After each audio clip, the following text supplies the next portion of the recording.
Alright, what we have here is a 2016 Chevrolet Express van. It's a conversion van by Explorer Van Company out of Warsaw, Indiana. It is a long chassis Chevrolet van with a 6-liter V8, two-wheel drive, 3.42 ring and pinion rear end, about an 8,900-pound towing capacity on this particular unit. It is the 9-passenger high top with Vista Bay windows. It has a little over 60,000 and change in the odometer right now. This unit is within 7 days to our lot. It has not been through detail yet. So the video that I'm showing you, the vehicle is dirtier than I would like to show it to you. However, as quickly as these have been moving off the lot, which is why it's up here and not been detailed yet, I wanted to give you the option to decide for yourself. Obviously, we're going to clean it up, going to spend some time detailing, but that has not been done as of yet. And as I go through and point out any flaws that this might have that I can find, I'll let you know that what we will be fixing and what will probably not be fixed on the unit if I come across anything like that. So, starting up front, at first I see your typical road rash on the front here, the rock chipping along the lower valance, and it looks like this right here is typical of a parking block where you pull on and it sticks up just a bit and it'll pull off of the bumper there. Don't see it on the driver's side. Got some stone chips. Step plate is there, so you can clean off the windshield while you're on the road. Grill looks good. Not a lot of delaminating on the Chevy symbol. The headlights don't have, I don't see any UV damage, so it might have been parked inside, is what it's indicating. Most of these, if they're left outside in the sun for too long, they will yellow out.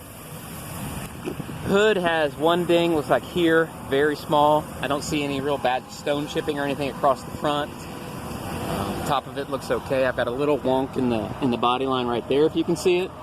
Windshield looks good.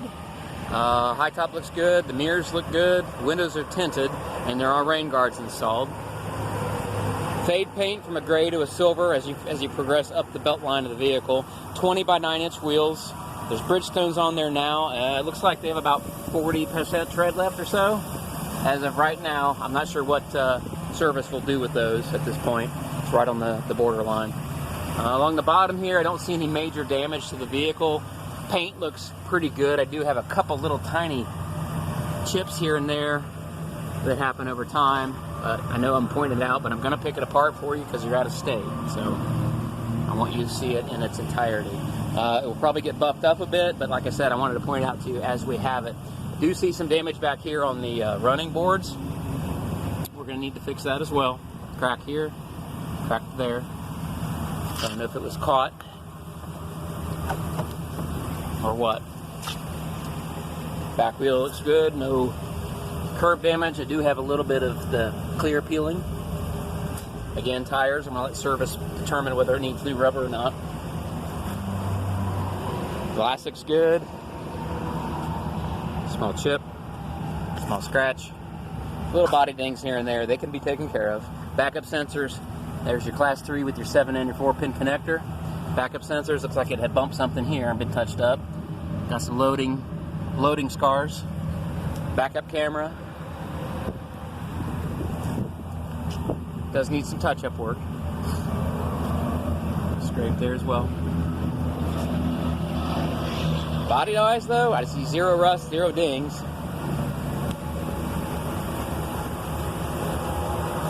Ground effect damage is pretty common, easily fixed. Paint and body look pretty good on this side. I do have light scratching here and there, typical of the age and year and miles.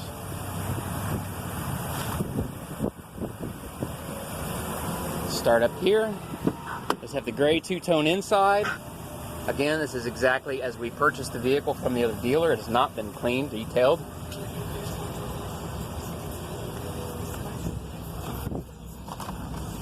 It's cooler. There's your center console. The DVD player is going to get repaired or replaced. I think it's just been kicked off its mount, so they're going to be taking care of that. Cup holders, and a lot of times you'll see a lot of damage in here. This one looks pretty good. Glove box. 12-volt power, 5-volt power, 110-volt power. You can turn the electronic running boards on or off. There's your OnStar if you want to activate it. Airbag on or off, traction control, more 12-volt charging. It does have the factory touchscreen with navigation.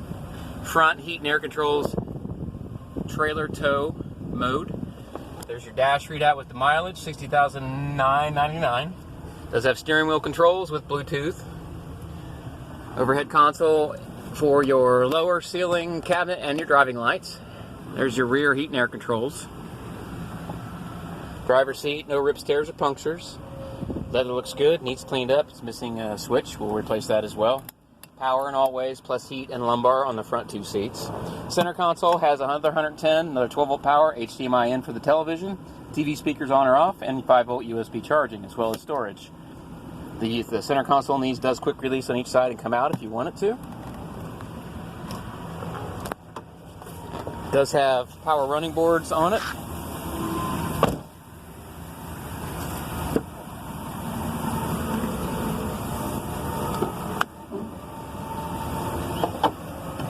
Does have blinds on all the windows and 2-tone door panels.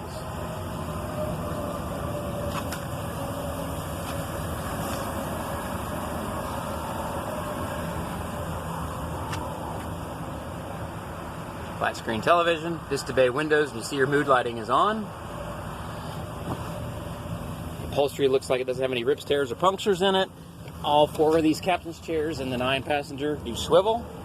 That's this one, that one, and this one. They all swivel 360 degrees. They have legroom adjustment.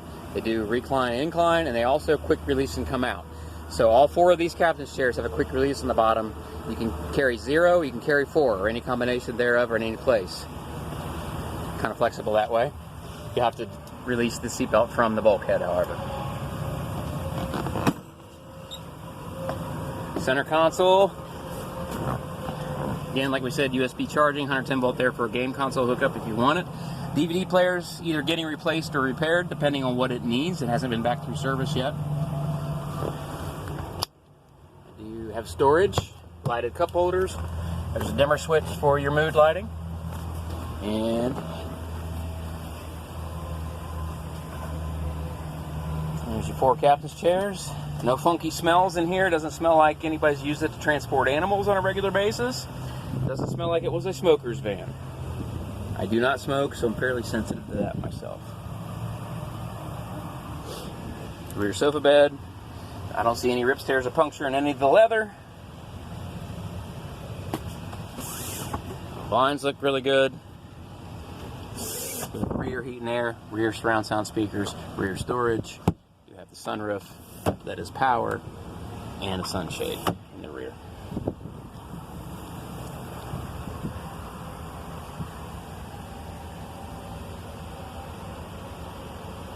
Alright, let me show you the sofa bed operation.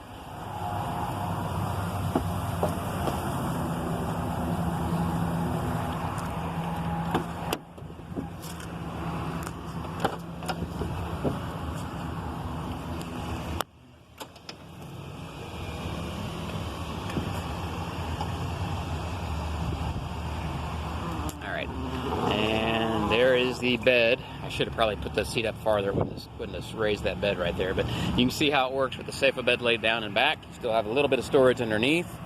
Back here you'll have your subwoofer for your surround sound and your subwoofer for your entertainment system. And the bed goes right back up, back into position. You see that third section disappears and it hangs out underneath the seat here when it's in the upright position. This leather bag will have all your papers for your aftermarket electronics and so forth. The rear heat and air is behind this unit here. It does have a vacuum and jack storage. Of course, your power sofa bed, and there's blinds on both back doors.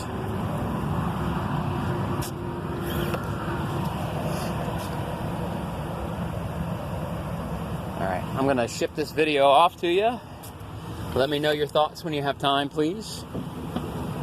I can answer any more questions that you have or move you forward on this vehicle.